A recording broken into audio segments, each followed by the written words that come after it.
And we continue with chapter 6, propose a yes. Do not be afraid to go out on a limb. That's where the fruit is. An old proverb. Once you have said no, it is tempting to leave it at that and think you have done your job.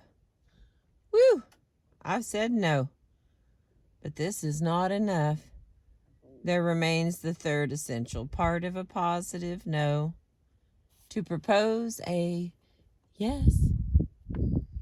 Perhaps the most common mistake in saying no is to stop there and overlook the opportunity to propose a positive outcome.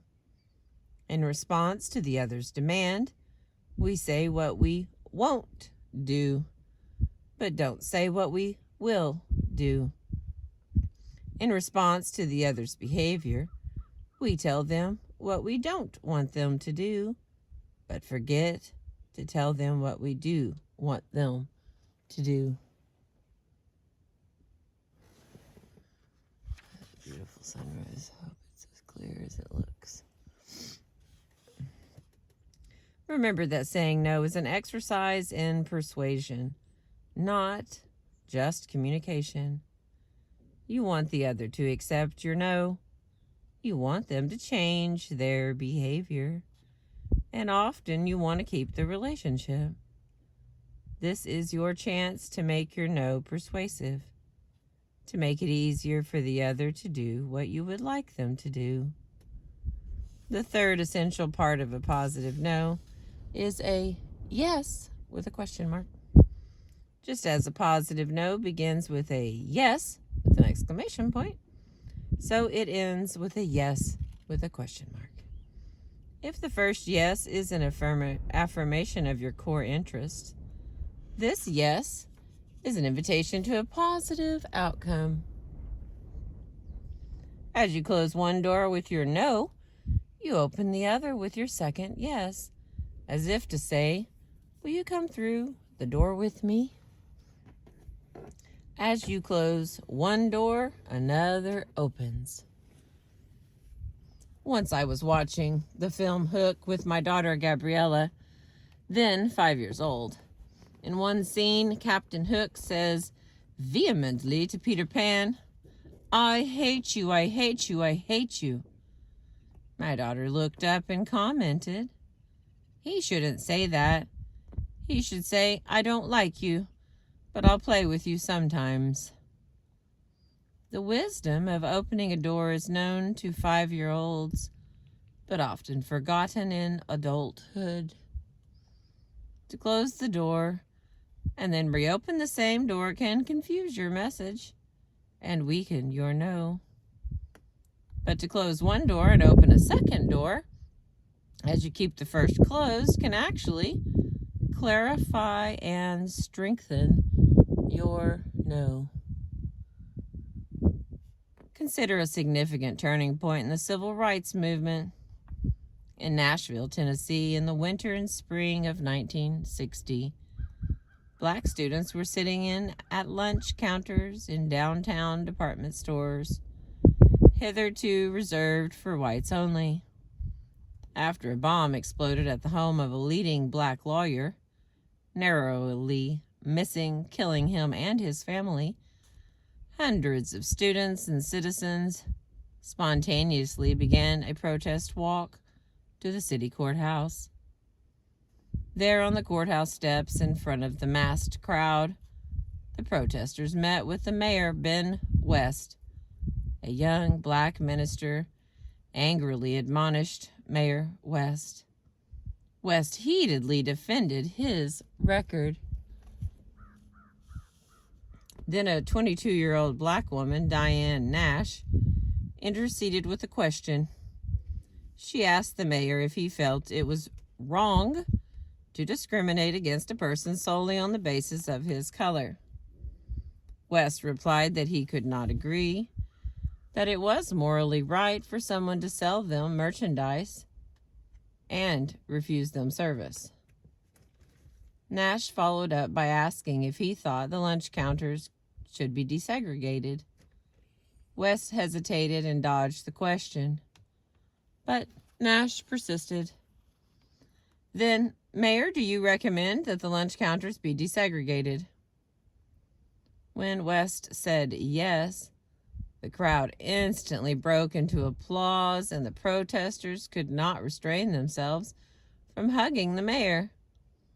The mayor's acceptance led directly to the desegregation of the lunch counters, a major victory in the struggle for civil rights. While everyone else stopped at saying no to the mayor, Diane Nash went a step further and invited him to say yes. She opened a door, and Mayor West stepped through it.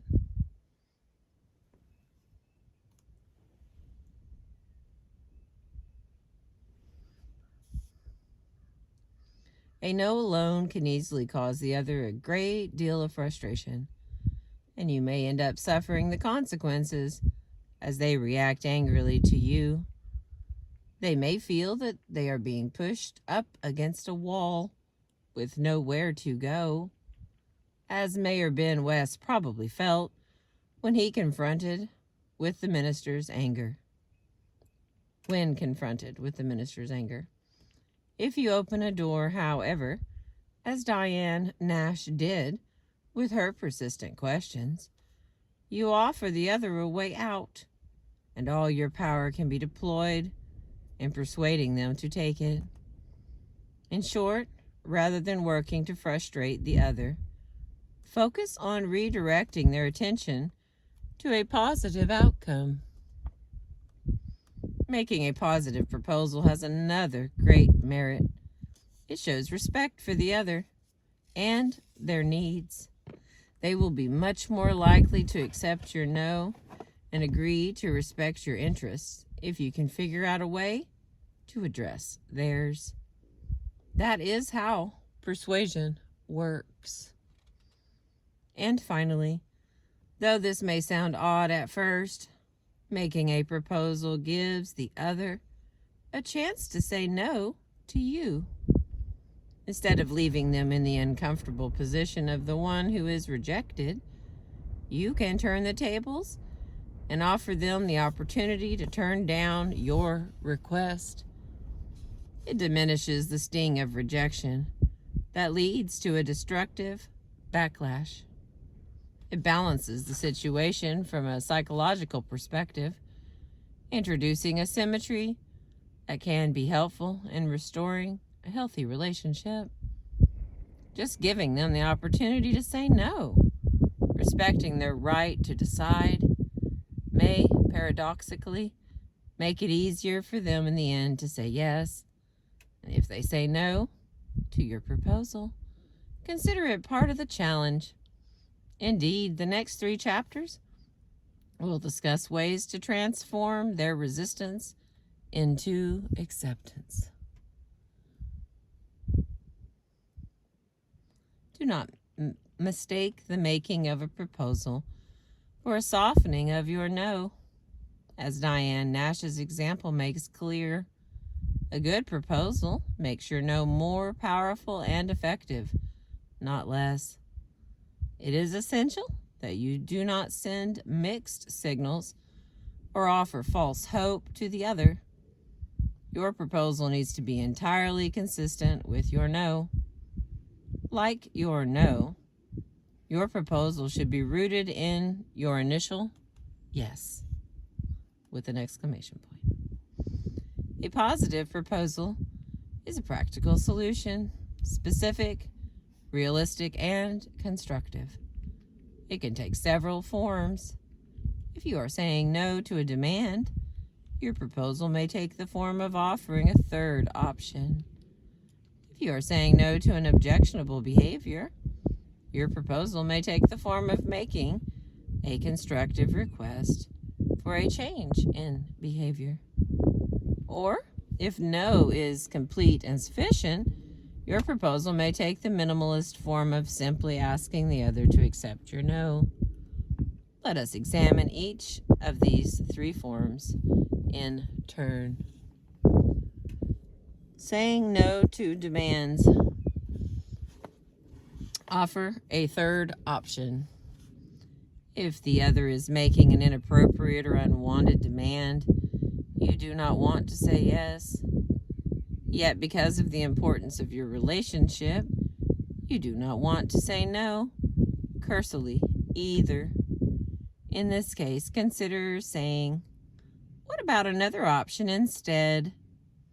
In other words, couple your no with a positive solution that addresses their needs while still meeting yours. Contrast how two different people I know handled the challenge of saying no to getting a dog. In the first case, a father was saying no to his children and wife, who badly wanted a dog. As he describes it, "I said I don't like dogs, don't like them in the house. In our family, we don't need a dog. My kids said, we need a new dad." The result was we ended up getting 2 big dogs. Although I was okay with it in the end, it was probably the most ineffective no I ever heard.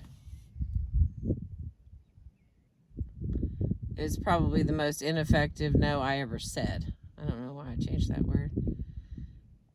In the second case, a wife was saying no to her husband's plan to get a dog. She countered with a clear statement of the conditions her husband would have to accept.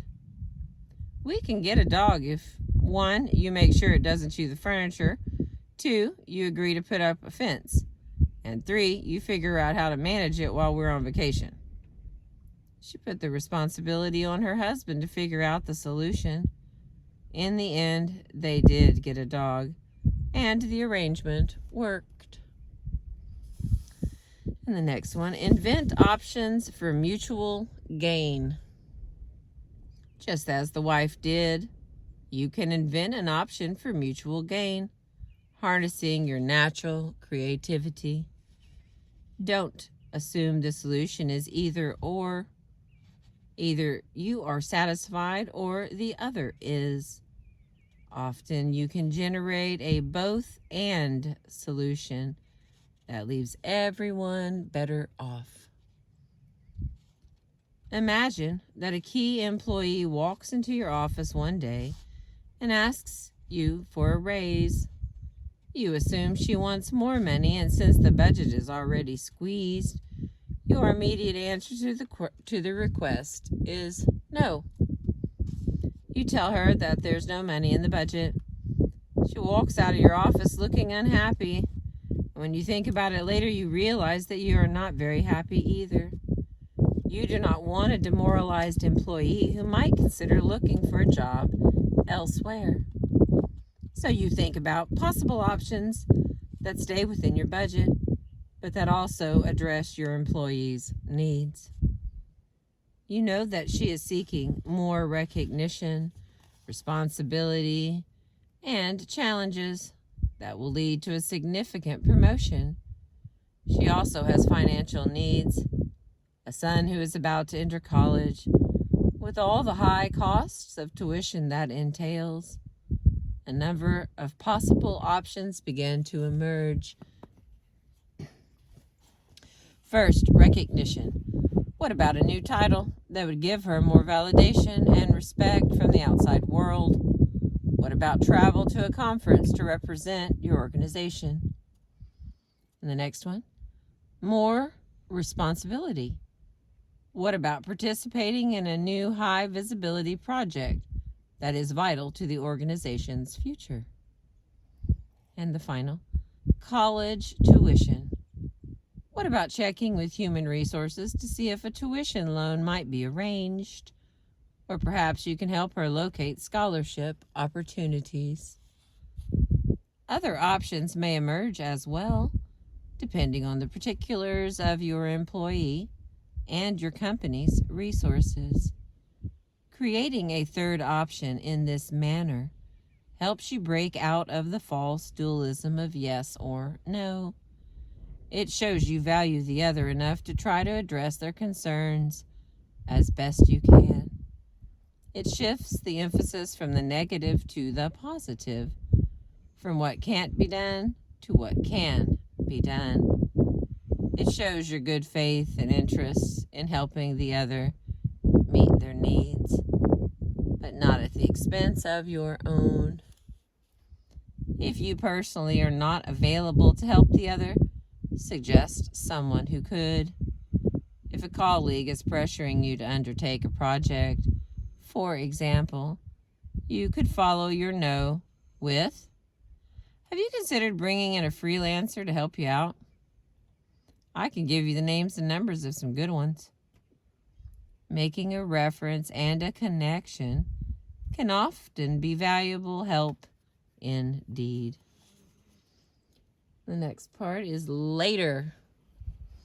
Sometimes your major constraint is timing. In that case, the third option is to agree to the other's request, but to change the timing. If, for instance, a client is pressing you to deal with their problem right away, you could say, "Unfortunately, I have other commitments today, but if you like, I can look it over quickly later this afternoon and give you my thoughts on the phone. I can then prepare a detailed written report by the end of the day tomorrow. Will that address your needs?" One mother I know offered this example. "I was shopping for groceries with my 2-year-old daughter.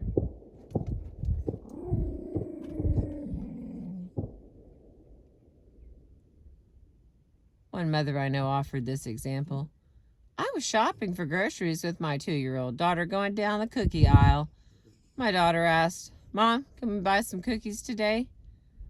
I perused my grocery list carefully and looked at her and said, 'Cookies are not on my list.' My daughter paused, then pulled out an imaginary grocery list and said, 'But they are on my list.' I pondered, then responded, 'Well, we will shop from your list next time.' What made my no effective, I think, was that it was respectful and gave hope. Just as with not now, saying later needs to be done with care, not as a guilty diversion when the appropriate answer is a straight no. Don't make a commitment to do it later or next time unless you really mean it." And the final one for this video, if then. If you would genuinely like to say yes, but are constrained by circumstances that may change, you can make a conditional offer. In other words, state the conditions under which you could say yes. Take the example of Dave, president of a fledgling consulting company, who felt he needed to say no to a prospective new Fortune 500 client, despite his company's need for the new revenue. During his team's initial investigation of the client, it had become clear that the client's fragmented organizational structure would almost surely block any chance of success for an improvement in operations. So Dave informed the client that nothing his company could do would really help until the client had resolved their organizational issues. In effect, he turned down the job, not with an emphatic no, but with a reasoned, clear proposal. If you resolve the question of your organizational structure, then I can help you. Leaving the meeting, Dave wondered how his chairman would respond when he told him he had turned down the work, but he knew there were clear business reasons for his answer, and he had wanted to convey the right lesson to the young consultants he was developing on the team. A few months later, he got a call from the same client saying that they had taken the advice to heart and had gone through a complete reorganization.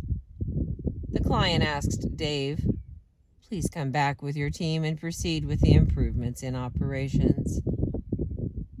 Needless to say, Dave did not say no a second time.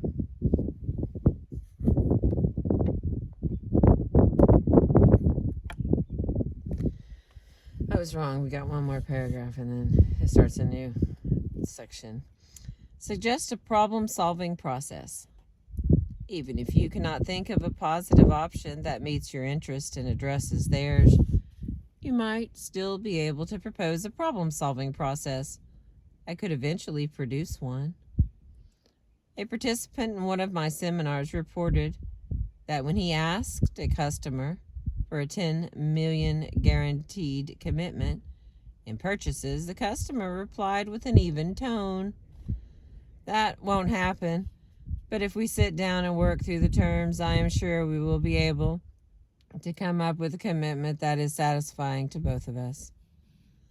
The participant commented, "The no was straightforward and did not give false expectations, and it was followed by an invitation to negotiate," citing it as one of the most effective no's he had received. As I have experienced myself in many political and business conflicts, seemingly intractable issues can often be resolved with an intensive problem-solving process.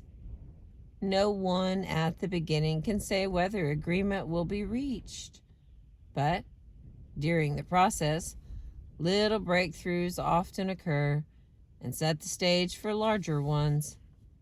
It requires patience and persistence, but it is in just this way that many no's in large-scale conflicts, from South Africa to Northern Ireland, have gradually yielded to yeses that work for both sides. All right, we made it to page 155. We're in chapter 6 of Propose a Yes from our book, The Power of a Positive No by William Ury. The next part will be saying no to behavior, make a constructive request, and then we'll be done with chapter 6. Thank you for being with me and catching the glimpses of the sunrise this morning. I appreciate you.